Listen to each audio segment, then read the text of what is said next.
Hawks Zone Rundown coming at you guys live reaction show right after this game. Seahawks get out of Chicago 6-3 to improve to 9-7. Playoff hopes still hanging on. It was an ugly game. There was a lot of positives about it, especially on the defensive side of the ball. But we're going to get into some of the good and some of the bad, and all your Q&As, guys. Get the comments flooding in right now because we're going to get to those. Get some super chats in there if you can. Helps donate to the channel. And then before we get going too, guys, if you haven't subbed yet, there's a lot of guys coming in the show and they're commenting, and we love the engagement. But you haven't subbed yet, man, go down, hit the subscribe button for us. Helps the channel big time. And then share the videos, like the videos, all that good stuff, and hit the notification button so you know when shows like this are going live. So we're going to get into everything on the other side. Well, I'm the best corner in the game. For this run. What a run. Get off me. DK. Yes, sir. Hey, it's John Schneider with the Seattle Seahawks. And Washington's got a lead. Leo Wilson with the catch. The Seahawks are going to hold the NFC Championship. Every year, the NFL does. Is it going to be another 9-8? Who've got to finish something. They have to fix the offensive Part of his line. success and part of Ambition of being the LOB one again. That's trading DK Metcalf. Play him aggressive. This is the Hawks Zone Rundown with Ryan and Bryce. Guys, we are live coming at you after this game, Thursday Night Football. The Seahawks 6-3 winners. Bryce, you mentioned on the broadcast that there was another game that ended earlier this year, 6-3 against Chicago, but that was the Mariners. I think it was beating the White Sox 6-3. So not kind of a typical score you want to see in the NFL, but obviously when you're only giving up 3 points, defense probably played some pretty good ball. The offense, not so much. I mean, the Bears came in losing 9 straight games, dating back to mid-October, fired their head coach. Obviously, we know about the Shane Waldron exit earlier on, pretty quick in the year. So Bears are in a mess, man. Obviously, rookie quarterback with Caleb Williams. So, a team that you coming in here needing to win this game. But, man, Seattle kept it a little too close. Than we would have liked it to be. Bears had a chance to come down the field at the end too for the game-winning drive, at least a chance to tie it up. But one positive, and I want to get your assessment. One positive on the offense, at least, is that Ryan Grubb was a little more balanced with the running attack. Zach Charbonnet, 15 carries, 57, and we saw a nice mix of Kenny Mack. I want to see Kenny Mack a little more, but it gives you confidence that you still got a nice little 1-2 punch there with that running game. But talk about this game overall. What was your assessment here? Well, it was ugly. That's the best way to put it. I think short week played a factor into this. Obviously they'd played Sunday night or Sunday afternoon versus the Vikings. You got to go cross country. You got to do it during the Christmas week when, it was mentioned during the week that, Mike McDonald allowed the guys to go back to their families, or to their families in Seattle and spend time with them. So I think that kind of plays into it along with the weather.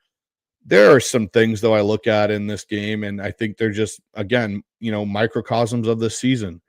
The defense had its ups and downs, just like they've had throughout the year, but they finished strong. They played well through the majority of this game, which is what our defense has done. They had their ups and downs in this back half of the season. They've been playing pretty good football. And then on the flip side, it's the offense. Our offense started hot at the beginning of the year.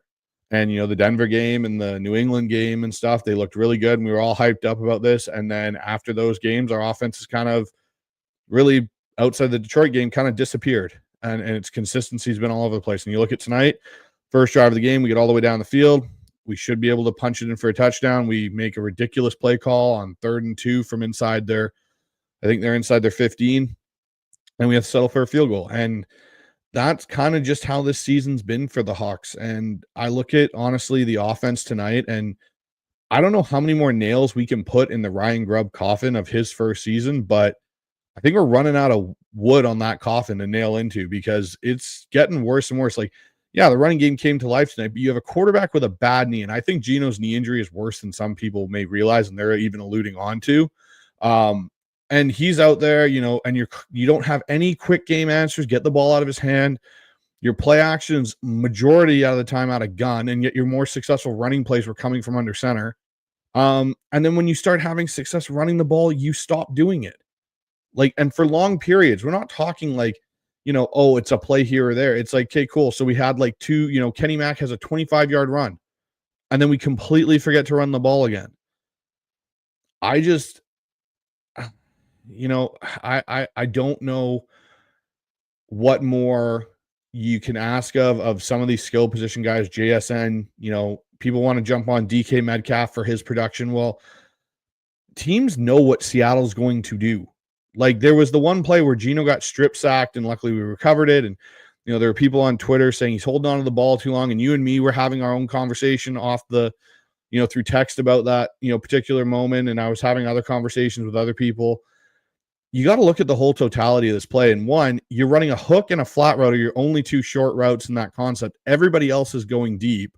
You have no back in the backfield for protection. So you're leaving your two tackles on an island who have been struggling.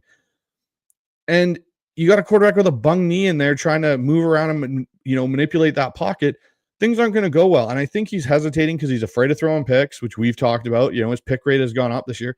But there's no quick answer. Why on 3rd and 3 are you even in that situation? Run the fucking football. Like, I almost wish fans would just turn on 3rd and 3 in the stands and just flash signs at Ryan Grubb saying run the damn ball, because you're a big Kenny Mack guy. Kenny Mack and Charbonnet are a good 1-2 punch. I don't see a reason why we couldn't go into that next year being our 1-2 punch, and you add another running back in the draft. Yeah, I mean, we're gonna get into, offseason is gonna be interesting, man. One more game and hopefully 2 more games, but 1 more game guaranteed. And that talk's gonna be, I think, gonna get bigger and bigger when we talk about the running back room, because I agree, man. I think you and I, before we came on here, we're saying, hey, we'd be confident with Charbonnet and Kenny Mack. He's getting to be on display now, and he looks good every time he touches the football. But yeah, Ryan Grubb, dude, I think it's one of those things where you talk about nails in the coffin. You gotta score a touchdown tonight. If you got any hope of the Bears team, this team is a mess. 6-3, yeah, you won, but just it was like the other one drive where it was when the DK took the personal foul, the 15-yarder. And right when that happened, I'm like, man, Twitter's going to get flooded. DK, here we go. Get him out of town kind of thing. And dude, at least this guy's still showing fire. As anemic as this offense is, they scored 6 points, and he's not, come on. You can't even figure out how to get this guy the football. We talked about it before. He's kept composure pretty good this year. But again, they come back. Noah Fant, big grab. They go back to Noah, and then DK comes up with a big grab, angry grab, and then the drive just stalls. It's just typical Seattle offense this year, where it's like, hey, we're moving the ball, we're going somewhere. There's back-to-backs from your tight end, the DK gets involved, and then that's it, and you're punting. And it's like, that sums up the offense here. And then, like you said, you go away from the run game for who knows how long. Maybe I'll come back to it, maybe I won't. Even when you're having some success with it, it's mind-boggling, man. And then, like you said, the Geno Smith thing, man, we talked a lot about it last week. So, I don't want to harp on too much of it, but it'll be interesting. I know there's people that are Geno backers, and then there's people that hate the guy. I don't have any attachment to him, really. I like him. I think he's a good quarterback. I've enjoyed him being our quarterback for the last 3 seasons. I have.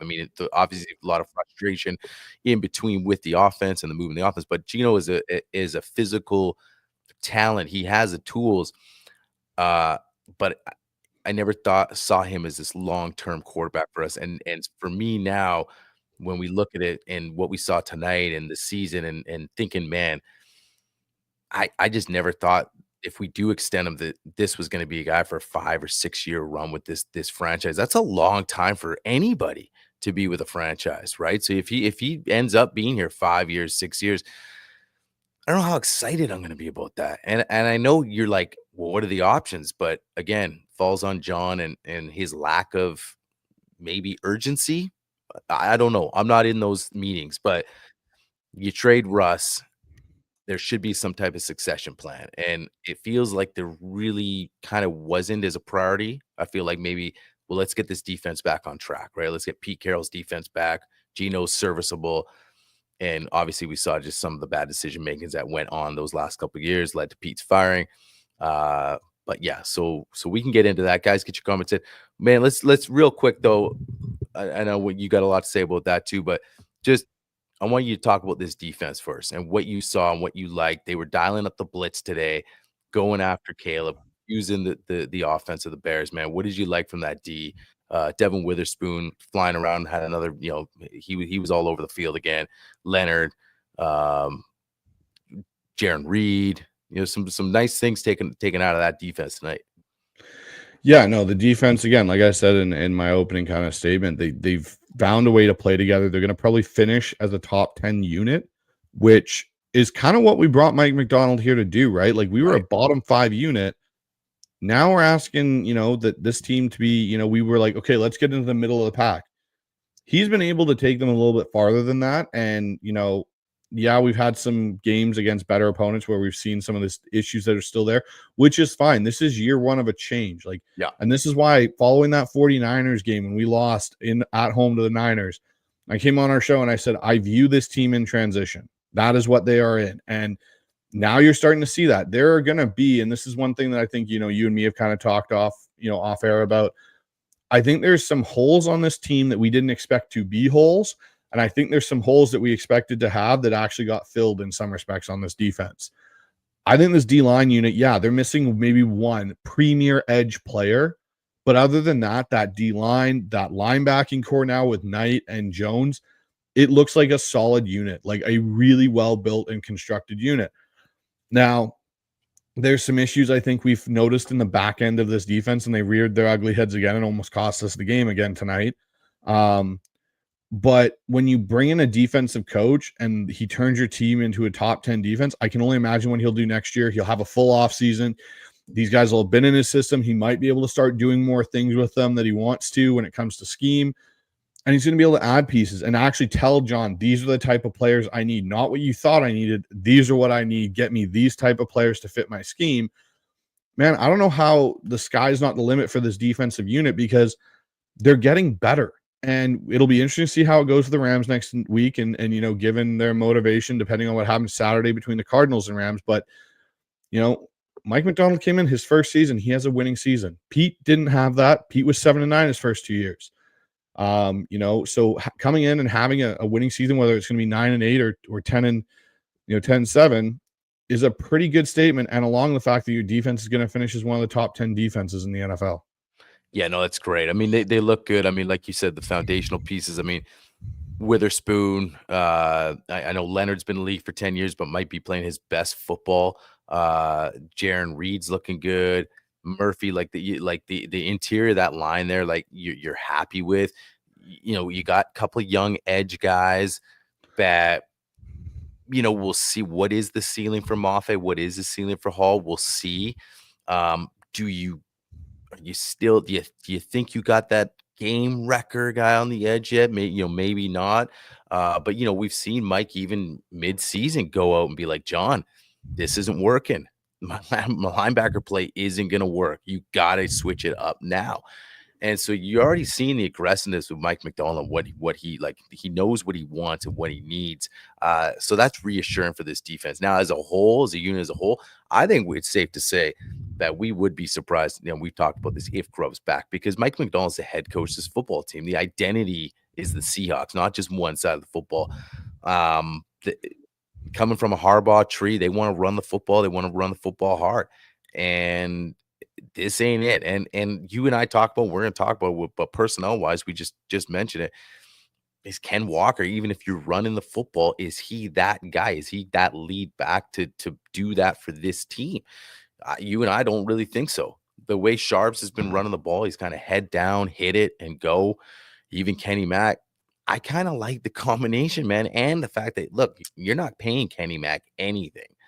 And you won't have to for another couple seasons. So you're in good shape there. And like you said, if you want to go draft a running back in this year's deep draft with running backs, it's probably a good play. it's kind of shaping up a little bit where you kind of see where things are going, where things might end up with a lot of the personnel and how, and even coaching, and how certain things would really surprise you if he was off the team or on the team. Now, I think there might be some surprises on the offense, and maybe you and I won't be expecting, but I think it's safe to say certain guys, like maybe he extends Ken Walker, but that to me at this point, would be more surprising, if anything, especially with his health history and just the way he runs the football. And then a guy like Tariq, Ryan Grubb, you start going down the list and be like, okay, I can see these guys. And then you say, okay, we got some open spots, especially on this defense. What's Mike going to do? What's he want to do? And it gets you excited when a guy like Ernest Jones came in this building halfway through the year. Like, that's a Mike McDonald guy. A couple other guys like that. Like, then like you said, this defense is just getting better. You add a couple of pieces. And, yes, Chicago was a bad team, but we did what we were supposed to do against a bad team defensively. Gave them nothing. Gave them absolutely nothing and confused the hell out of them. You start seeing some of the schemes and the way, what was the one play when both Jenkins and Spoon were coming off the edges there on the blitz, right? Yep. And it was like, and then guys were dropping out, and it was just confusion all over the field. That was cool. That was cool stuff. No, it really was. And so, I'm excited about this defense, but this defense can't carry us through the playoffs like they can if they have a complementary offense. So let's get to our second point about this. And we touched on it a little earlier. Can this offense get any worse? Worry thing is, the thing for me, I think it can. Dude. I honestly think it can. Yeah. I mean, yeah, you look at the running game. We ran it okay, but it can get worse. I mean, the points alone, 6 points. We're just, again, there's no flow. Like you said, predictability is insane. And then when you think you got a chance to be non-predictable, like you said, in that third down and short, when Gino makes a bad decision there and we almost turn it over, like, why are we even lined up like that, right? So stuff like that is just like, it can't get worse. The nice thing about it, you only have one more game, and maybe one more guaranteed game. Yeah. So there's not a lot of time for it to get worse. And then the only way it can get really worse is if you bring this guy back next year. That's kind of the scary thing. I can't see it. But yeah, what's your take on, can it get worse? I think it can. I think it could get worse. I think it could get to a point where, we're like, yes, the weather was bad tonight. Yes, there were, some of these concerning issues, but the play calling is what's the most concerning thing for me. Like, and the thing for me with it, you've got a seasoned NFL quarterback, a veteran in Geno Smith. You've got weapons around. You do have an O-line that is a dumpster fire outside of some decent tackle play. And I'm saying decent tackle play because I think Abe Lucas needs an offseason to get back in actual football shape. As much as people say, oh, he's back in football shape now. Like, the guy's basically hasn't played for 18 months up until the last 7 games or so. And Charles Cross is, now that he's not, had the luxury of having every team line up their star pass rusher opposite him and just take advantage of our bad right tackle play earlier in the year. He's had moments of struggling, and there's points where I don't know if it's all him, but the fact they're left on an island a lot of the time. Geno strip sack, left on an island. Like, it's the NFL. These guys rushing the passer are good. You need to chip them. You need to keep a back in. Sometimes you need to go max pro. It's not like college where, because again, these hashes are so much wider and expanding, you can do quick things. Like, for an example, you look on the other side, you look at the Bears. They do what every college team was doing, these quick little bubbles behind the line. And what happened? Seattle almost picked off 3 of them. They were getting there and they were deflecting them. They weren't able to pick them, but they were deflecting them. It's because you're not as far away and you can't use certain predictable, you're kind of getting predictable with them by the way you line up. And so, yeah, I think there's a chance this offense could get worse for us. But like you said, there's only one guaranteed game left. The biggest thing is trying to create some semblance of balance. Now, my concern going into the Rams game, if the Cardinals win, and it is for all the marbles on, next weekend, Geno was favoring his arm after that hit he took where he got strip sacked, very much like he did versus Darnold. And you could see it later on in the game. He couldn't push the ball down the field. He's already thrown on a bad leg. He's now got a bad arm. Like, you've gotten your quarterback killed this year in a lot of ways because of your inability to properly set up play action and do a lot of the things that protect quarterbacks from getting killed in straight drop back. Having a semblance of a run game most of the year. Like Geno's taken more hits. Like they talked about, how many sacks that Caleb Williams runners. Geno still got sacked 3 times tonight. Yeah, and yeah, some of them can be attributed to he's hanging on the ball too long. He's not trying to throw interceptions. Like it's for me, there's a bunch of things. And so it plays into my second point here on the offense. We're going to just kind of go through this and we'll get out of this soon. But the offensive blame percentage. And we talked about it. So we'll put 3 buckets out here. You got John Schneider in the front office in one bucket. You've got Grubb, Huff, and the O-line in another bucket. And you got Geno in one other bucket. You got 3 buckets. Ryan, what percentage are you divvying out of 100 into the 3 buckets? Yeah, it's tough, man. So my thing is, and you and I talked about before we came on, is like, because I always say it's a combination, but it is hard to really put that number down because, like you said, your O-line's a mess, your play caller's a mess. So you see Geno for what it is.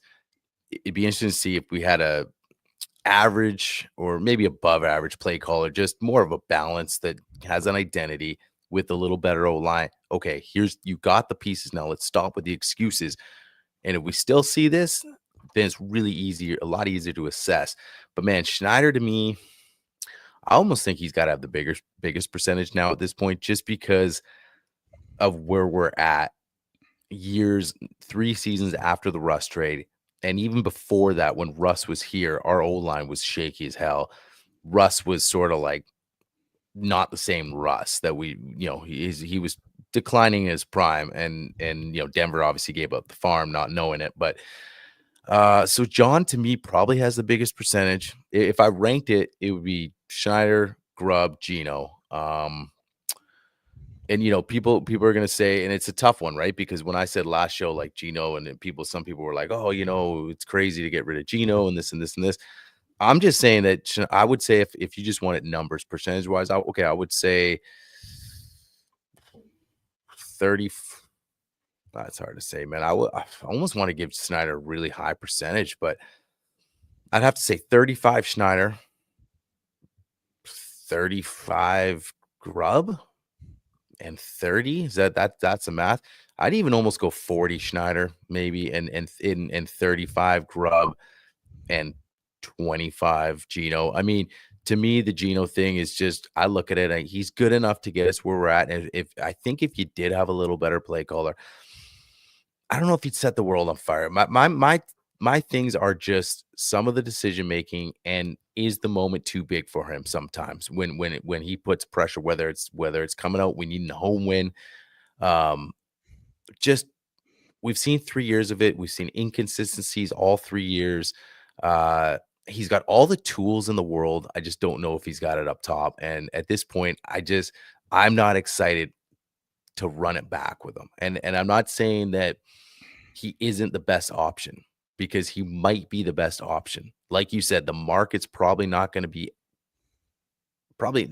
people are going to want seeking a 30 whatever old quarterback who's almost leading the league in interceptions, leading the league in red zone interceptions, is going to be on the other side of he's going to be that much closer to 40. So the market's not big. So yeah, the money wise, you could probably extend him. Am I excited about it? No. Is he the best option at this point? He might be. But again, when I look at it, the combination for me, the biggest question we got to ask ourselves is, how the hell do we get out of middling?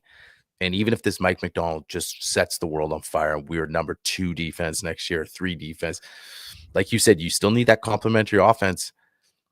You could do it. I mean, if your defense is that dominant, you could do it. But yeah, so if that's my percentage, man, give me a percentage. So I agree with you. I think Schneider owns the majority of this blame in this percentage pie. I think it's, honestly, I look at it and I kind of go 40 for Schneider. Yeah. I go 30 for Grubb, and I go 25 on Geno. And the reason I give still 25 to Geno is, again, like we said, the red zone decision making. Sometimes he does make the wrong decision.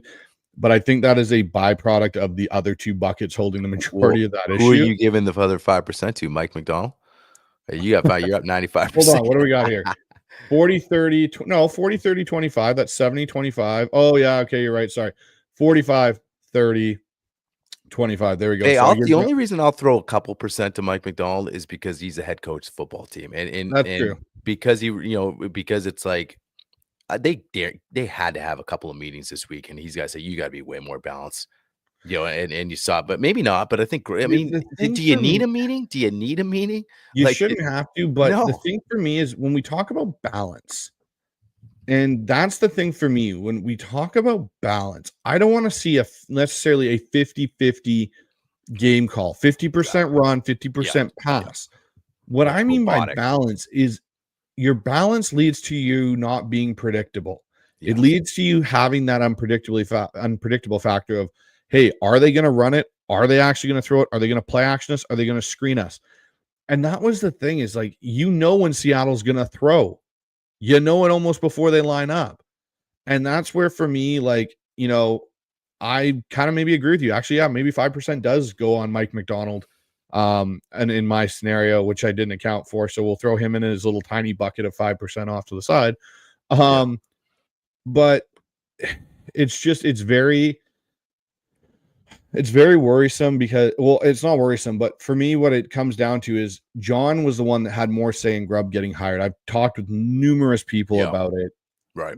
John had more influence on the offensive side than he did on the defensive hires of Durde and some of those guys that were brought in. That was more of a Mike McDonald because he deferred to Mike and his defensive expertise. Now, this is where my concern is, I hope John doesn't, even though he has theoretical control over the coaching staff, and that's part of his new job title, listen to your damn head coach. When he's made the decisions he's made to move off of guys and bring guys in, like you were talking about earlier on defense, they've hit. Ernest Jones has hit. Robertson Harris has hit. Moving Tyrese Knight into the starting lineup has hit. Moving Kobe Bryant, even though Rayshon Jenkins got injured, and keeping him there has been a hit. If he needs a certain style of offense to play with, and, from people we've had on the show and things that I've, heard through the grapevine, is he had to be convinced. One, he had to be convinced to hire Ryan Grubb, because Ryan Grubb had to convince him to be balanced. Like, can you be a balanced play caller? And two, Arthur Smith was his actual go-to guy, which we've kind of reiterated numerous times. Look at what Pittsburgh does. Yes, they're kind of hitting a bit of a rough patch here, but Pittsburgh runs the ball well. They can play smash mouth if they need to, and Geno would be effective off of that. You look at Geno's first 2 years, and I think one of our listeners in here, I think it was Peter, let me pull it up. He goes, my thing with Geno, we have already seen his ceiling back in 2022. 100%. But his ceiling in 2022 with this defense might be a 2 playoff win team potentially, because what didn't we have back then? We didn't have a defense at all.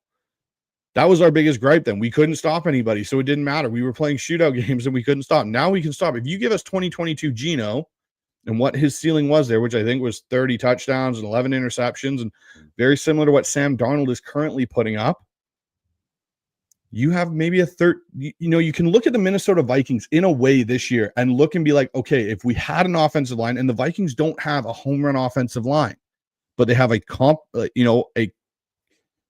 NFL play caller. They have an O-line that's functional, that works, and they've inserted a quarterback that can manage the game with weapons like Justin Jefferson and Addison, no different than a DK and a JSN.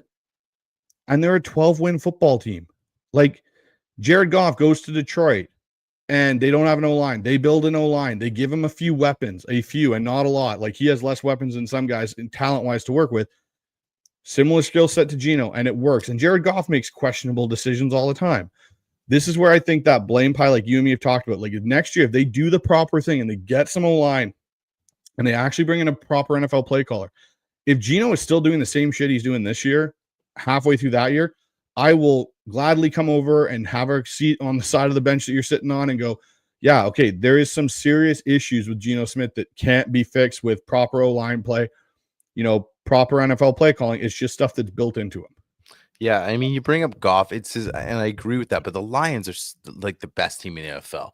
So it's such a good, like, I get what you're saying. They're similar, but there's not too many organizations where that's gonna happen. Like, I don't see the Seahawks all of a sudden transforming like that, and because I don't know if I have the If John confidence can do it. in John to do it.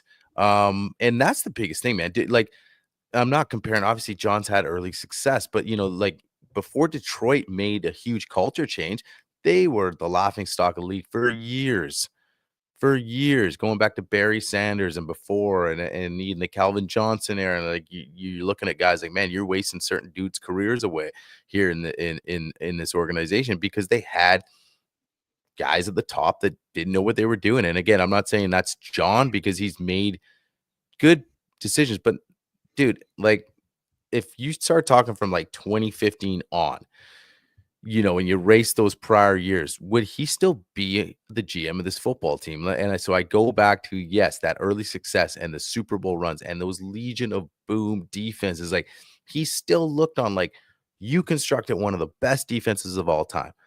So for me, your leash becomes so freaking long. And now finally going into 2025, you're finally looked at like, dude, you might be in the hot seat now.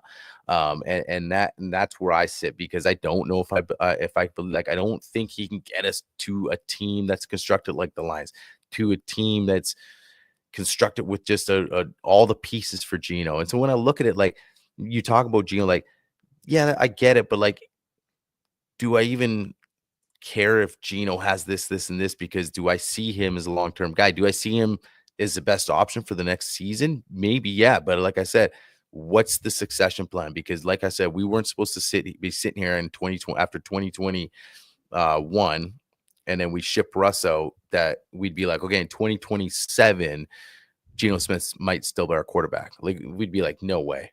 No way. I mean, we didn't even think he wasn't even signed when we got rid of Russ. He was a free agent. So, and like I said, he's got the physical gifts, but I think we're 3 years in. A lot of things have to go right for him to be successful in this offense. So that's where I look at it. And I know you and I were texting back and forth, and this is just my feeling. It wouldn't surprise me if he was cut. And I'm not saying he will be. I'm just saying I don't think anything would surprise. A lot of things wouldn't surprise me now at this point. That's all I'm saying. I could see the extension, but even in January or whenever it is when we wake up and the news is Geno Smith got released, I wouldn't be like shocked. I'd be like, okay, what's the plan? And so if you said to me right now, where I think it's kind of like in the middle, it's in the middle, the pendulum. And I don't know which way it's going. I don't know what John's thinking. Like you and I have talked about, John's never been big on the dude. Maybe he just goes in a different direction. I don't know. But, when you look at the offense tonight, and I know we just said our percentages, everyone's got some blame in it. There's not a lot to be fired up about with Geno in the offense either. That's, and we can talk about guys like, hey, we're, get DK Metcalf involved. Let's go get him some ball. That's a whole thing we haven't even talked about. Oh, don't even get me started on that part. But the thing I'll say is there's two places you can get quarterbacks, plain and simple. It's either free agency and trade within the NFL, or it's in the draft. Yeah. This year in the draft, there's guys you may want to take a swing on in the later rounds that, Will Howard, Riley Leonard, Dylan Gabriel, that you can take swings at and hope they pan out and they need a couple years to develop. Or you can go and try and trade for somebody. I'm not a fan of the Kirk Cousins or Will Levis. Sam Darnold to me is the same as I've got with Geno. Geno's already entrenched here and has, respect in that locker room and everything. And here's the thing that's funny is Jordan Babineau on the Q13 Fox show, he's predicted that he thinks Geno won't be here next year. That's what he said publicly on the show, this pregame show. And then I was watching the Prime show, and you listened to Albert Breer, who I really respect, and Albert Breer is very tied into NFL teams. Yep. And he basically said in his that, the Seahawks and the front office and everybody love Geno. The players love Geno. The coaches love Geno and respect him. Geno wants to be in Seattle. He wants to get, an extension done of some sort. And the fact that the one thing he said to me that this was where I knew in my opinion, Ryan Grubb is gone. He said the coaches know that they've let Geno down when it comes to the running game and play action, and that they needed to be better and weren't.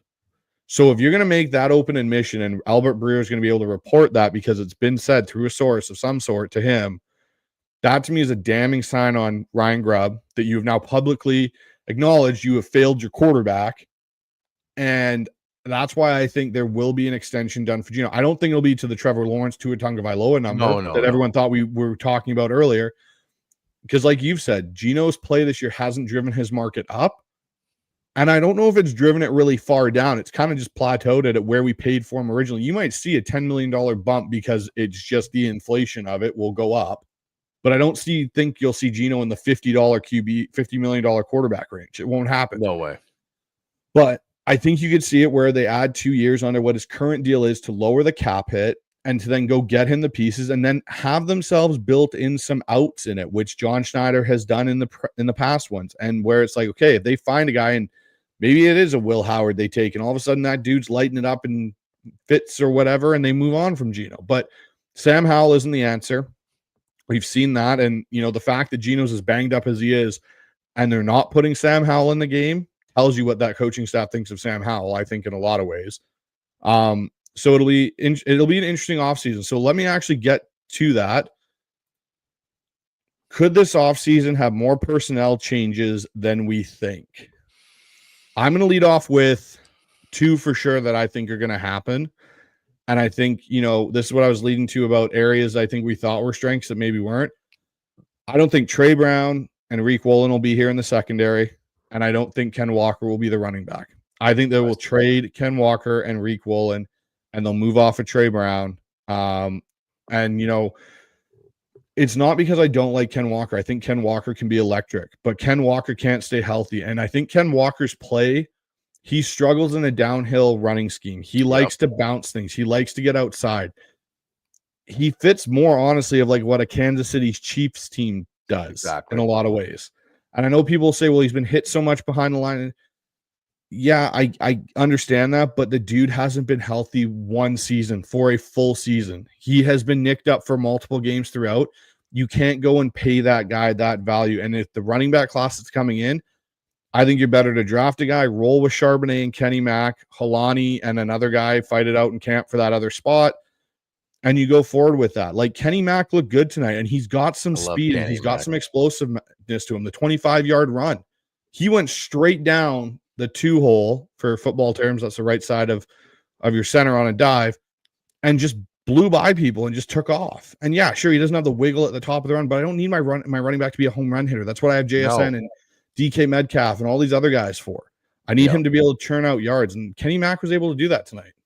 Yeah, there's not too many home run hitters as a running back. Like, especially, there's not going to be beast mode coming through this door anytime soon. So, you got a guy like Kenny.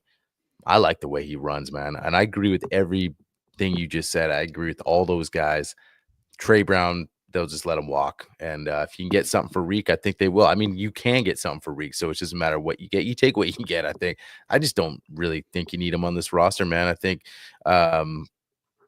we talked enough about Reek, so I agree with all those guys. At this point, it might not even be surprises. I think the Ken Walker one to some people would be, but I think you and I are just so in tune to what's going on. And I think that to us, I think it'd be more of a surprise now if you saw an extension for this guy, because A, the injury history, and B, just his style of running just does not fit this football team. So that's what I want to see. I want to see Sharps and Kenny McIntyre as your 1-2. And then if they draft a guy fighting, then compete for that spot. Maybe they get another stud. Where do they get Kenny Mack? 7th round. Where do they get Chris Carson? 7th round. You don't need to be spending 1st and 2nd round picks of running backs unless there's some generational guy. I mean, you can get these guys late, young dudes that can run. So yeah, I like that, dude. I got to pull this up, and then because it's kind of fits what we're saying here. Because you look at this, DK Metcalf 3 targets tonight, same as Sharps, less than Fant and JSN, right? Come on. I mean, that's my thoughts, dude. There was one play, I think they just got him on a little hitch. Just gave him the ball, and then he just put his head down and said, I'm grabbing 5 yards. I'm so pissed off that I'm going to get 5 just by plowing through guys. He's so physical, and to me, it's again falls on Ryan Grubb. Like, how are we not getting this guy the football? First of all, you were getting this guy the football early in the season. Now you were force feeding him maybe a little too much, and like you were talking about, get DK on the right routes. You're trying to run him through the whole route tree.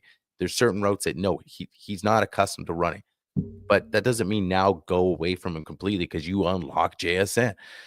Yeah, you got to get this guy involved more, man. This guy might not be a Justin Jefferson, but he's not a. You target a guy 3 times. I want to stop hearing about this decoy stuff because you can say that about any number 1 receiver. Right? I mean, Justin Jefferson could be a decoy. He's going to garner double team attention. It's not like we only have 1 receiver on this team. We have Jackson Smith, Jigba, just like Minnesota has Jordan Addison. So what's going on there? And would that be a surprise to you if this guy got traded in the offseason? Or do you think John is extending this guy? I'm leaning towards an extension. I think because Tyler Lockett's money is going to come off the books, you're not going to Right. have the money. Like, this is where I think the Geno and DK and Brian Nimhauser actually wrote a really good article on his blog about kind of what he thinks with Grubb, Geno, and DK, what it's going to look like potentially in the offseason, what he thinks. I think there's a chance they extend DK. I don't think it'll be a long extension. I think it'll be one that allows him to hit the market again before he's 30, and maybe at that point they move off. Yeah. But again, I look at it and I go, people go back to like, oh, DK hasn't really been dominant since, the 2019, 2020 NFL season. Like, he's been good with Waldron and okay. He's been okay with Grubb. Well, who was his offensive coordinator? A guy that had done it for a really long time, knew how to call plays, knew how to get Brian Schottenheimer. And we, philosophical differences with him and Pete chased him out of town. Mm-hmm. Yeah.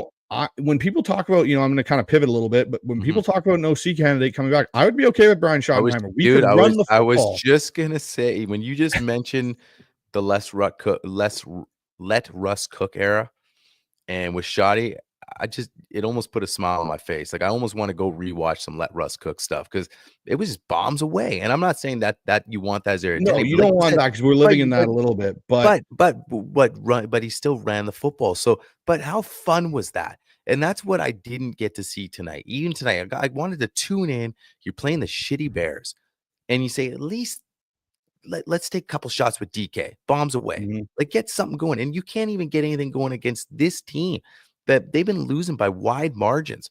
Let's get something cooking.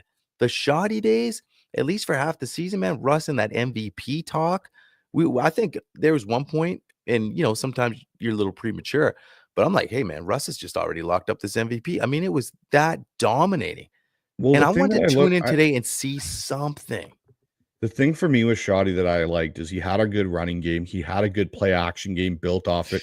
Chris Carson did so well in that. Oh my God. You had the deep shots, but the thing was, I look back to that San Francisco game that we beat San Francisco when they were undefeated and Clowney had his day.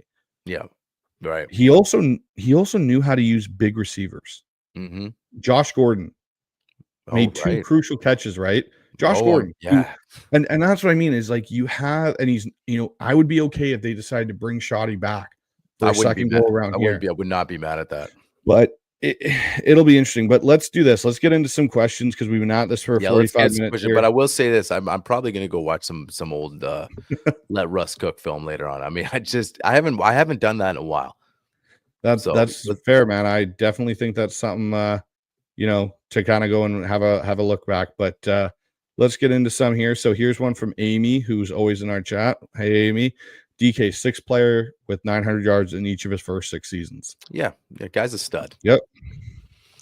So it's plain and simple. Like he is good. He may not be Julio Jones with Calvin Johnson, but he's still a above good receiver in the NFL in the right system. That's the other thing too, real quick, is when guys, we played Justin Jefferson last week, and then all of a sudden it's a comparison. Well, he's not Justin Jefferson, so you can't pay him. Like, Justin Jefferson's arguably the top wide receiver in the NFL.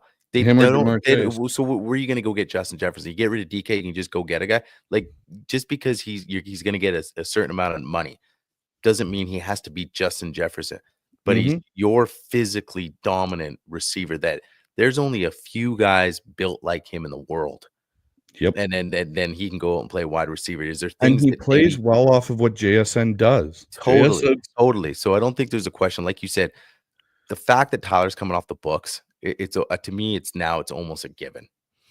So I just want to bring this up quickly, and we'll get to Ian's one right here. It's on the screen. So Albert Breer, like I talked about, someone that, if you have Twitter X, highly recommend you follow because he's really accurate with what he says. He came out with a tweet 2 hours ago. The Seahawks offensive scheme had issues coming into this one, and they haven't gotten better. Right. That's pretty damning when Albert Breer is calling you out basically on that they had issues and they're not getting better. That's a sign your OC doesn't work. So that's something, 100%. We've talked about a lot. So, Ian, Victor, I think this was something that I talked about and we kind of talked about on this, about the changes. We're going to see more. He goes, like I put in the comment section last year, the Hawks are going to have a disruptive, aggressive offseason because I think there's a lot of holes that need to be fixed. Mm-hmm. Agreed. I think there's some holes that we didn't think were holes or didn't see holes initially. Even a month ago. Yep, that have shown up. So we got Will in here. He goes, how much of the issues would be fixed with a better O-line? Grubb and Gino can make better decisions, but with the teams playing a lot of too high defenses and daring us to run, we haven't been able to do a lot. The better O-line, I think, would help Gino. I don't know if it helps Grubb because the problem for Grubb is you need to be able to scheme around having a bad O-line to an extent and create things that make it easier. Having your quarterback on 3rd and 3, and this is what I'm going to harp back to, it's 3rd and 3 and you're empty, or it's 3rd and 3 and you have no backs in to help and you leave 5 linemen to, deal with pressure on their own, is not a recipe for success. And he does that constantly. Yeah. And then when you are running successfully, he bails out of it and does other things. And, it's like he runs just enough to say that he's appeasing either Mike McDonald or the coaching staff or whatever. And then he bails out of it to his pass-happy deep shots. And I'm not saying Grubb is not a smart football coach. I think he's extremely smart. I just think his game is, his philosophy, the way he likes to call things is better suited for college football. Yeah, it's not suiting this Seahawks team, especially with Mike here. You can tell they are not on the same page culturally here. And Will comes back with, I've been amazed at the number of tackles he's had to break in order to gain positive yards. Sharp is probably the better back for a situation right now, but do you think Walker would put it together?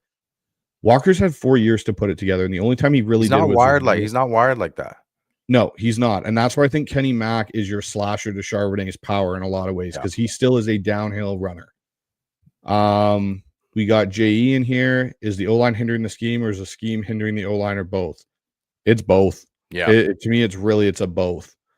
Johnny says Grubb bucket 80%. Yeah, I mean, look, if we had a different, more competent GM, then maybe I agree with that. But how much percentage then were Schneider's?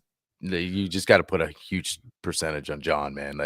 And again, not saying we don't. It's tough, man, because you just don't know the plan. What is the plan here? And that's the thing. And that if you're scratching your head like your GM, does he know the direction here? That puts you in a tough spot to really get behind and confident believe that he's going to turn this thing around to not just be 10-8 or 9-8 or whatever you want to call it. You can even you look at the Steelers and they're kind of in that boat. Like, look, if you talk to Pittsburgh Steelers fans, and they bring up the stat with Tomlin, how hasn't a losing season in I don't know how many years, but they don't care about the regular season. They don't care. They're tired of that. Just like Seahawks fans are tired of one playoff win in 10 years, 9 years. Like that's 2019. That's where it counts. And if you're a Steelers fan, that's exactly the same. People are not jumping up and down about Mike Tomlin's winning record because he's 9-8, right? It gets to be middling. And now you look at the Steelers, they've lost, was it 4 in a row or 3 in a row? They're going in the wrong direction heading into the playoffs. And then especially when you got a guy like Russ, who obviously fits the team when they're rolling, but I don't think he's a guy that he could put this team on your back into the playoffs. So we're sort of in that same boat where it's like, we don't want to be like that. So Schneider, again, going back to Schneider, that's where I put a huge percentage on him. I agree with you, and that's why I'm going to be really interested to see, because he is, I think, for once, actually, this offseason will determine his job going forward out of 2025. Yeah, that is, If and he that's why I expect massive, big like, we things, need to like get good. interesting things, not just like what we saw. Like it He feels like signed he's, Lincoln Tomlinson. or just like last minute, like, oh, John doesn't make a splash early in free agency, but then he gets like, oh, look, like he feels like I'm gonna get a gem somewhere. He feels like maybe it plays off of like he was getting these guys like the Legion of Boom. He was getting a few gems late in the draft. I feel like he thinks he can just do that all the time. Like whether it's filling a guard spot for cheap or filling in, whatever it is, free agency here and there, and they'll pan out. I don't know what it is, man, but he's got to switch it up this year, dude.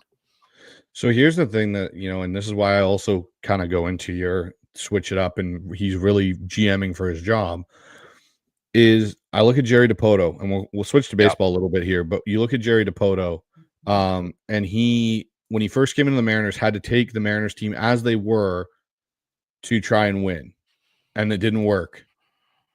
And then he got to rebuild it the way he wanted to. I think potentially him and Mike McDonald, part of this whole selling feature was the ownership went, you have to take the current roster as you constructed it, and we insert a new coach, and you try and see if you can win with it. If it doesn't work or it results in the same thing, you have one off season to tear it down and reassemble it in the way you want it to. Yeah. And I think that's what he's going to get potentially this offseason I think the biggest thing is, from what I've heard, is that ownership group does pay attention to social media and what's being said, and the amount of cry on Grubb and the O-line, I think, is going to put a lot of feet, because he doesn't have, like you said, Pete there to protect him. It's John on his own now. You need to fix this. And if you don't, you're going to be the next out the door. JE comes in with, was reading that one. DK was getting a lot of targets early in the season. Then he obviously had his injury. Then it was JSN. Grubb's issue is that he zeroes in on one receiver, 100%, because Tyler Lockett is now. And not that Tyler Lockett, I think, yes, his play has gone down. He's gotten older. But last year, Tyler Lockett was still a part of this offense. JSN, as much as we gripe about him not being as involved, he still got more involved as the season went on. Grubb has, like, it's JSN now or nothing. And it's like, you can't operate that way. Just completely forgot. Yeah, he almost completely forgets about Tyler. Like you said, sure, I'm sure he's not, the father time is caught up, but Tyler's not like crazy old. He's not like 37. Yeah. He's like, yeah, he's a 10-year guy. He's 32. Like, I think he's around there, 33, 30. He's in that area. He's about the same age as Gino, I'm pretty sure. I don't know if I think he's younger, but the thing is, like, I don't think you fall off like that. I think it's a combination of, yes, he's maybe slowing down, but I'm just JSN's my guy now. And with all the talk now, and JSN's playing great, but it's just when you hear like, oh, JSN's emerged as the number one guy, all of a sudden it's like, I don't know if I buy that yet either. Like, I still think DK's your number one guy. He's not getting the targets, and obviously JSN has more yards. Oh man, if I'm going to war, give me DK still, and I love JSN. I love the year he's having. Don't get me wrong, but take DK off this roster, then we'll see what happens. It'll be interesting. So Nate comes in here. And he goes, what would you guys think of Seattle drafting Curtis Rourke? I'm not a Curtis Rourke fan. He's got 1 year of playing, in my opinion, big time ball in the, Power 5 kind of conferences with Indiana. And yes, he can get rid of the ball fast, and he does, but he doesn't do anything special. He isn't, in my opinion, an NFL starter. He's maybe a backup or a journeyman. But watching him versus Notre Dame, he looked ineffective. And don't get me wrong, Notre Dame's a good program this year, but for going 11-1, and then the games he had to play big against Ohio State and the games he had to play big against Notre Dame, he kind of came crashing back down to earth. I'm not saying he can't be, but I wouldn't look at him as someone where I'm going, I'm going to try and develop him and turn him into a superstar. Like, he doesn't have, in my opinion, superstar or NFL, I shouldn't say superstar. Let me rephrase that. NFL starter caliber in him. He is a guy that if you had to pinch play him for 2 games, he'd be fine. That's what I think, his ceiling is there, Nate. MWMM comes in, always in our chat. If you're going to swing for a QB in the draft, I'd wait till the draft after this one, which should be heavy. Nussmeier from LSU, Milrow from Alabama. Agreed. I think the 2026 draft class will be better. There's good potential you're going to get Drew Allar out of that, as well as, maybe Carson Beck fixes his career potentially, because it doesn't sound like he's going to come out this year. Quinn Ewers probably is going to stay another year. Even if he has a really good year, I'm pretty sure, I could be wrong, but I think there's a chance Arch Manning could even come out. I could be wrong on that, but he might have the ability to come out because I think he's a junior next year. I could be wrong. Right. But yeah, there's definitely more options in 2026's draft than 2025. So I'm kind of in that boat. And that's why I'm saying, we've kind of had this discussion about what do you do at quarterback this year. I think there's a chance that their bridge is coming off of Geno. John cannot wait for Josh Allen 2.0, which is what I think he's tried to do. Yeah. That's not coming. You have to pivot off of that to who is my next starter. Right. Yeah. Now who's my next superstar or whatever franchise guy for the next 12 seasons? Like, go draft a guy. If he's your starter for only a couple seasons, fine. Go get the next guy too, right? That's the thing. Here's Ian. They're going to have to get the donkeys out of the room if we're going to be serious about going forward as a team. Agreed. And I think Rick Woolen is one of those donkeys. Yeah, and that's the thing. People look too much on physical attributes. It's like that gets you to a point, but all the other stuff, I'm not feeling it, man. I'm just not feeling it. Even he got lucky with that pick to end the game, and it was just just padding the stat there. But I just, again, maybe he's a guy that can fit in another system because he has the physical talent. Maybe somebody else wants to deal with it, but yeah. And then a couple other guys will be out this door too. But I agree, man. Mike Max have a full offseason, John and Mike, to kind of get rid of all that stuff. So here's another one from Ian. So Schneider is on the hot seat, is Schneider on the hot seat, or is the seat getting scorching hot due to him being part of the previous regime? I sat down and had coffee with Dan Viens in Seattle after the Vikings game, and we were talking about this very topic. And we both feel he is really firmly, literally working for his job in this offseason. Because if they go through this season 2025 and you have the same result, the exact same result, 10-7, you're on the cusp of making the playoffs, John Schneider will, I think, be out the door. Because I think the organization is going to go, okay, you've lost your ability to identify talent and build the proper roster. We need to bring somebody else in, and they'll inherit Mike McDonald and this coaching staff. So, I think there's a good chance that I wouldn't say it's scorching, and I would say it's above hot. I'll say it's boiling. That is what I will call John Schneider's seat right now. It is boiling hot. And if he fails, it'll be scorching. Yeah, I agree with that. It's just getting in Jody Allen's head, but I think she made the move and let go of Pete. They made a big coaching culture change. So I don't think they're just going to sit back. I think you're right. I think again that'd be another surprise if he didn't have a good season and then he just kind of rides it out. I think it'll get scorching, man. Yeah, Will. So Will comes in with this one about Reek. He goes, Reek is really confusing because he has glaring, obvious weaknesses, but his basic and advanced coverage grade stats are so good. Will, don't get caught up in the PFF grades for Reek. Look at his play on the field and look at, the thing for me with Reek is you look at tonight, it's a scramble drill. And Reek's big thing was, well, I've got makeup speed and I can, I'm really good in press man. They're playing press man and DJ Moore ran away from him. And Caleb Williams fires up the ball and they converted. And if they had gone down the field, the Bears and either tied that game or won that game, that would have been the play I would have turned back to. Going on fourth down, you let a guy run a drag route across the field on you, and you're supposed to be one of the fastest corners in the league. You can't be letting that stuff kind of happen. So, I think for Reek, I think he needs a change of scenery. I think he needs out of Seattle. He's, getting into Twitter spats with different people. I honestly am kind of, I'm kind of over the Reek Woolen experiment. Well, and you just look at the way Spoon's playing on the other side of the field. Yeah. I mean, it's almost polar opposites. Like, here's a guy, that's the mentality you want. You're not even looking up Spoon's stats. You're just seeing him. You just look at the eye test and what he's bringing to the table. You're like, that's what it was. Even Mike McDonald was asked. Mike said, "Yeah, I wish I had 11 of these guys." That sums up what Spoon brings, and that's what you want. Ernest Jones.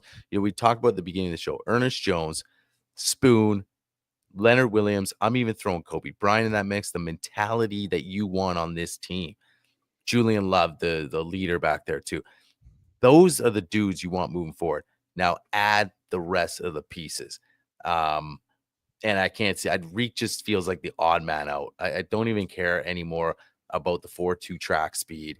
Hey, I got makeup speed. That's fine. And like you said, some guys need to change the scenery. If they trade him, I hope that he picks up with a team not in the NFC West, and he does good things. Not wishing anything bad, but not in Seattle. What's Mookie saying? Mookie goes, I deserve hazard pay for covering that game. Hey, I agree with you, don't Mookie. we all?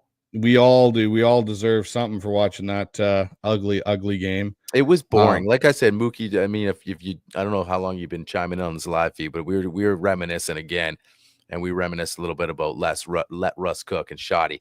And I wanted to see something today, like just somebody cook DK with a bomb. I don't care. Like they even mentioned the broadcast, nothing downfield. Like nothing was going downfield. Against a team like Chicago, you just come on. And that's the biggest thing. If we were getting shut down, like when we played two good teams previously with Minnesota and Green Bay, all right, you lose, whatever. You played horrible against Green Bay, but Minnesota, whatever. You come out of that game thinking, okay, we're going to do something on offense here. Okay, we ran the ball more, but like to your point, I'm not balanced. To me is not just, well, we run it 40% and throw it 60%. That's not what we're talking about. So he, again, didn't show us anything on the offensive ball, and it was boring. It was. Ian comes in here with an interesting proposition, and I kind of am intrigued a little bit. Would Zach Wilson be an interest to bring in and compete to be a starter? I think we could try to get someone from the 2021 class and bring in to compete if a QB isn't selected this year. You talked about Zach. You like yeah, Zach. I have some things I like about Zach, and I think he has some talent, and he's been down in Denver now with Sean Payton.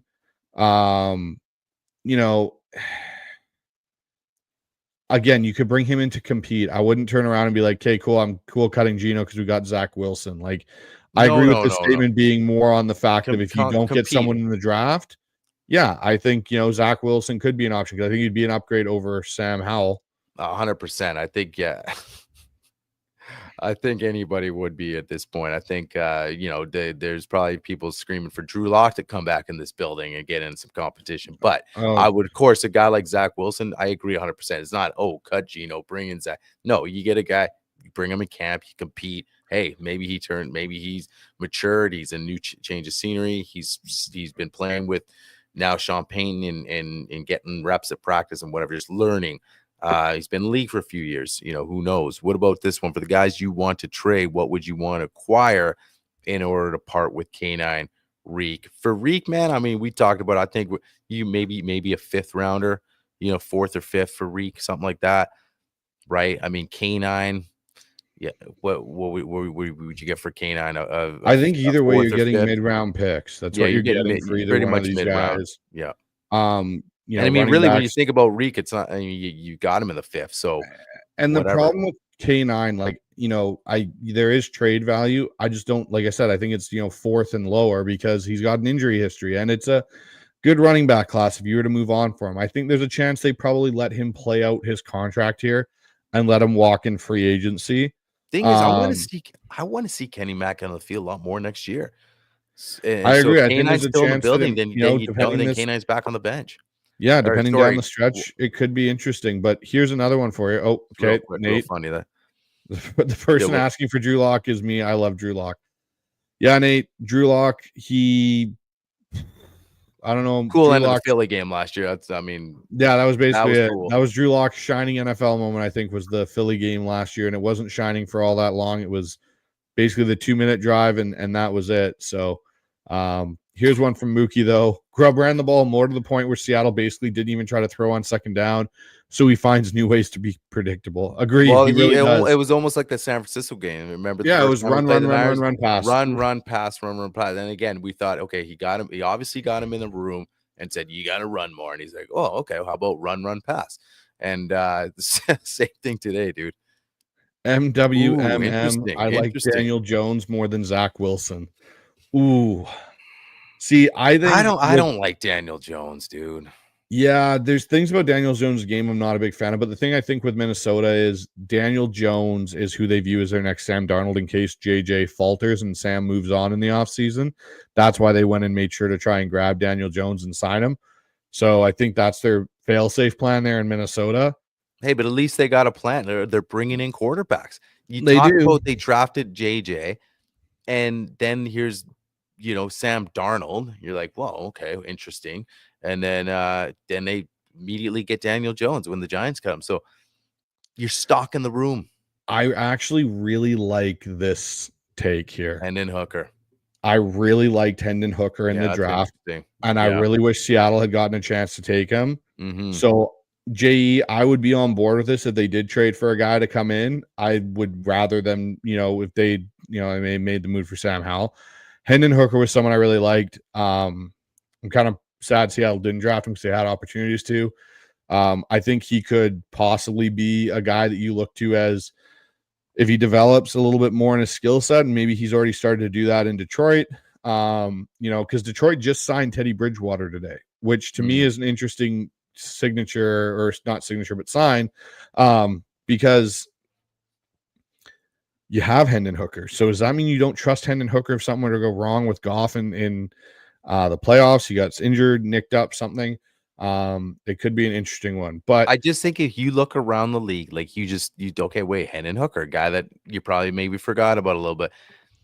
It's interesting to see what we can do, at least to bring in, because it's one thing to say, okay, let's sign this guy and he's our best option. We'll give him a 2-year deal in Geno Smith. But like you mentioned, the Zach Wilson thing, the Hendon Hooker thing, bring in some competition. Like, don't just say, okay, we have Geno in a 2-year extension. We're not going to draft a guy because the next draft is going to be more quarterback heavy and there's better guys coming out of there. No, I mean, don't sit back and wait. Look what Minnesota did, right? Bring in quarterbacks, bring them in our quarterback room, decent dudes.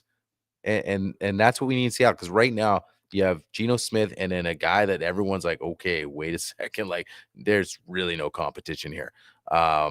So I'd love it if you had like I'd be more on board with that if you had Geno at a good deal and then you brought in a Zach or you brought in a Hendon Hooker.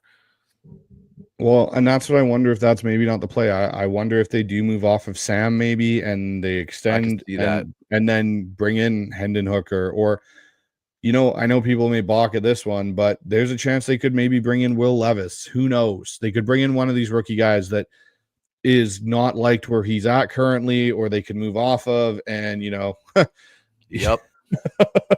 Philip Young Kim sums it up, man. It sums it up right there and then. Basically what I think what everyone's thinking.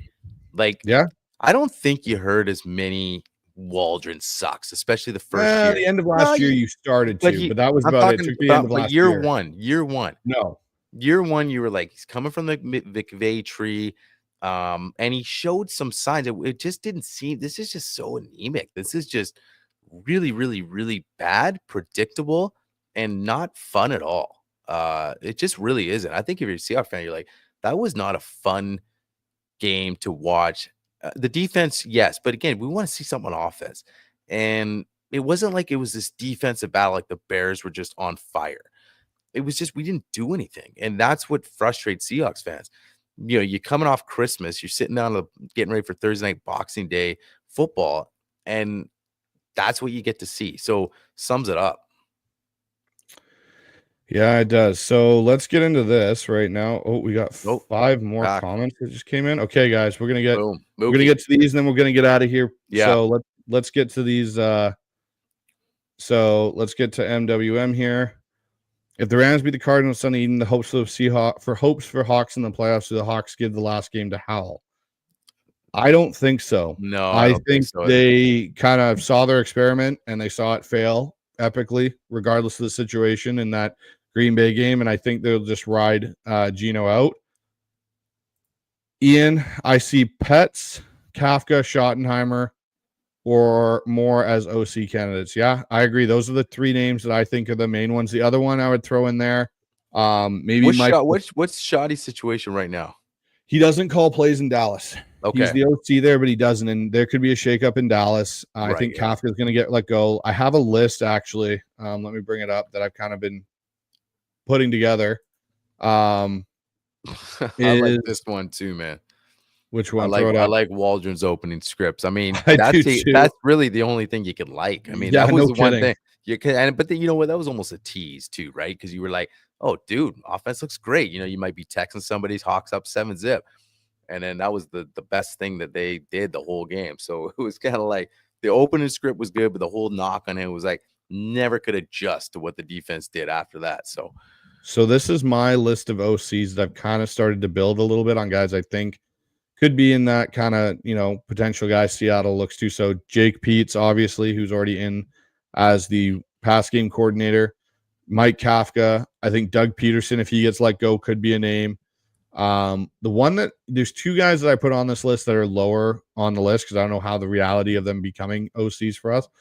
Mike LaFleur is one, and he's with the Rams right now. Is it Mike LaFleur? It's LaFleur's brother. I can't remember if it's Mike, what his first or last name is. So I think he could be one. And then Wes Phillips from the Minnesota Vikings, who's their current OC, but doesn't call plays, would be another one I'd be interested in. What's this? Looking back, I like this one. Yeah. I mean, my thing is this. I wish maybe not even last draft, but like like I mentioned on the last show, even when we had the number 5 pick, like what's the quarterback succession plan? And that was my thing. You had the 5th overall pick. I love Spoon. So anybody in the comments, don't get me wrong. I freaking love the guy. I talk about him all the time. But quarterback's, arguably the most important position. And you just sort of like, I'll roll Geno and then I'll roll I felt like you could really get aggressive. And we've seen other teams really get aggressive to say, especially if they like a guy. And maybe you couldn't get the 1st, 2nd pick, but I don't know, man. Maybe he could have got the 4th pick and took Anthony Richardson and he sits behind Geno. I don't know, but there's no plan. The Penix thing, I don't know. I mean, there was a lot of the comparisons like Penix and Geno, right? Like you were mentioning, especially playing with Grubb. I don't know. What's your take? Yeah, there were 3 quarterbacks I was really high on in last year's draft. Daniels was one. Penix was another. And there were things about Bo Nix's game that I liked. And you look at the 3 of them, they're all playing pretty well. They are. And they are. 2 of them especially had, senior seasons. And that's the thing for me with the development of quarterbacks now. I'm okay taking quarterbacks play longer. They play into their, early 40s in some respects or late 30s. So if I take a 25-year-old and I know he's going to be a little bit more seasoned, he's going to be a little bit. There's nothing wrong with that at this point. So I like this one too. I was going to go with this one first. Go with this one because I like. Go for it. I just wanted to play. This is Mookie's. The only other one year OC with the results this poor in recent Seahawk times is Jeremy Bates. He got fired even though Hasselbeck was pretty cooked and Mike Williams was receiver 1. Yeah, that's true. But that's the thing. And you got guys that are not cooked and better wide receiver 1s, and you're not getting the job done. Yep. I like this one because I kind of miss it too. Those multi-tight end sets. It's funny right now. To me, this is just showing how bad your offense coordinator is when we're going down memory lane and you're going down about the 3 tight end sets and you're going down about let Russ cook and Shoddy. And when those guys left, we all thought, it's time for change. Man, it's like, I guess grass isn't always greener, but it isn't right now.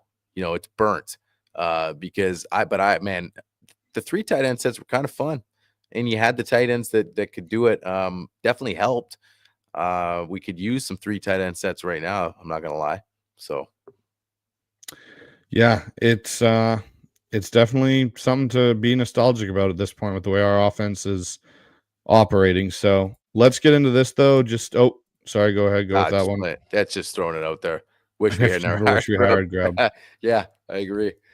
But one thing we'll say on that, we were both high on Grub, excited about it. Yep, because we felt like You went outside the box. You didn't just do the same old thing. And you knew it was like, wasn't high risk because you can get rid of the guy, but could be a high reward.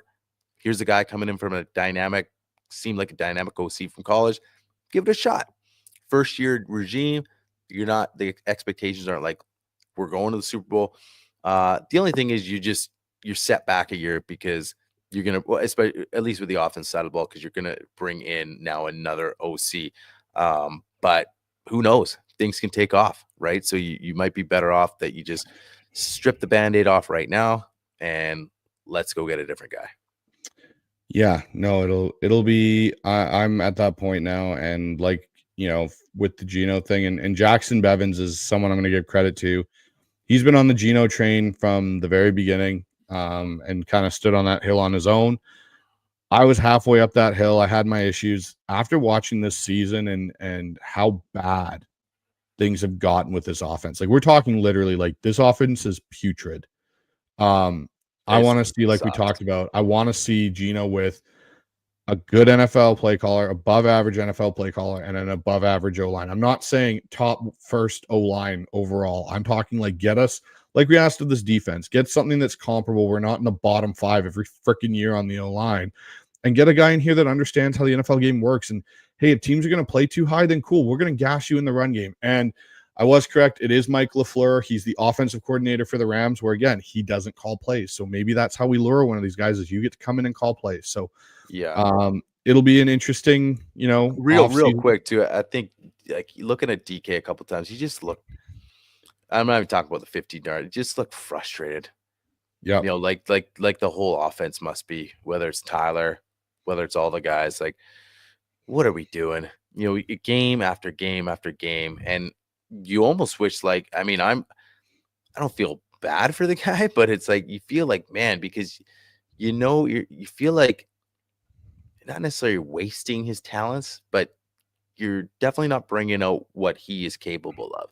And I want to see where everyone's unlocked. And Grubb is just proven that he's either tunnel visioned or all the above. And again, I want to see, we talk about 300 monster. Now Tyler's leaving, but you still like you mentioned Justin Jefferson, Jordan Addison. That's a good comparison. Now no one's saying DK and JJ are the same, but DK can be a really, really good number one. And JSN, you could argue it could be better than a Jordan Addison. So you sort of, you almost have that balance of two really good receivers. Now unleash both of them consistently with an OC that can do it. So yeah, I want to see something, man. I mean, it was just so anemic. We can go on and on. Positives though, guys. We won. We're still in this race. The defense is showing signs, like we mentioned earlier in the show. There's foundational pieces on here that you love, the mentality, the dogs. And once we clean some stuff up, we're going. You're smiling. I think you want to hit this last comment. Yeah, I want to hit this last one. So MWM, yeah, Bryce, by the time the Hawks do all the things you say to help Geno cook, Geno's going to be in his 40s and over the hill. I mean, I'm not going to disagree with it. And that's why there's the potential that, here's what I'll say. I'm not looking at Geno to be our franchise Super Bowl winning quarterback. That's not what I'm looking for Geno to be. But I'm not okay doing what we've seen Cleveland, Chicago, Buffalo do for years, which was, okay, cool. We moved on from whoever our guy was. And you go into this like massive depression of quarterbacks where you have jerseys of fans wearing because you keep flipping through it. And I get the appeal of the next guy and you think there's going to be talent there. The rate quarterbacks are being developed right now in college football is not of great succession. Like realistically, go over the last 3-4 drafts of guys, you see massive deficiencies in all of them. Like there's points where Anthony Richardson is being talked about as he's going to be the guy for the Colts. Will Levis has already busted out of Tennessee. Bryce Young was looked at a bust for the first half of this season until he got to sit a little bit and learn behind a veteran in Andy Dalton. What they should do. What they should do. Same with Anthony. CJ Stroud, people even saying, look at his regression this year in year 2 in Houston. Yeah. My point is they need to bridge to something. And I think that's the thing. And so for me, with Geno, I'm not looking like if you extend him 2 years, great. On top of the year he has left, lower your cap hit. In those in that time period, it is on whoever the GM is, whether it's John Schneider or a new guy, to find your next guy for the next 10 years. Sure. But don't just go and ship him off and cut bait with him and bring in a guy like Sam Darnold, who now everyone seems to be enamored with. And I don't have a hate on for Sam Darnold. I think there's good things about his game. But the difference between Sam Darnold right now and Geno Smith is the 5 guys and the guy calling plays right now, because everything else is super similar in those situations. And that's why I think if you can improve the O-line a bit and get a guy that knows how to use a run game to balance out your offense, there's a good chance Geno may go back to what he was in 2022 and not what he was in 2024. Yeah, and just real quick to play off that point, the only thing I'll say is that when you mentioned, say, the Clevelands and the Bears, I look at that more as an organizational thing from ownership down, and that's why when we had Paul Allen, you felt confident in what was going to happen with this organization. Like, we're not going to get to that point. The Browns are the Browns. Everything they touch, they do wrong. You talk about shipping out Baker Mayfield, right? Oh, hey, we're actually having some success here as an organization. Well, let's get rid of that guy. So I look at the thing with his comment there. I think it's frustration setting back to when it's like you mentioned, you need this bridge guy for the next guy. That was supposed to happen 3 years ago. This guy was supposed to be the bridge. Now all of a sudden he's becoming a longer bridge. Like, the bridge can only be so long before he's no longer a bridge. And that's where the frustrating part. So his comment about 40, yeah, I mean, because you keep making this bridge because John's like, well, not yet. To your point, Josh Allen isn't in this draft. Let's do another 2-year extension because he's the best thing. And that's where people are like, wait a second, dude. Like, what is your freaking plan?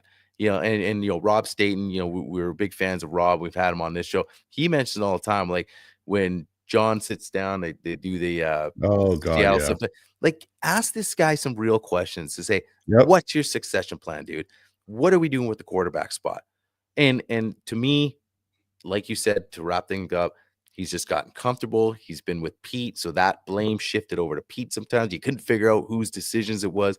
And now he's got to ride some 9 and 8s because you got Geno, so you can't come, hey, dude, ride's over. No more comfortable stuff. Like, you gotta do, you gotta man up here.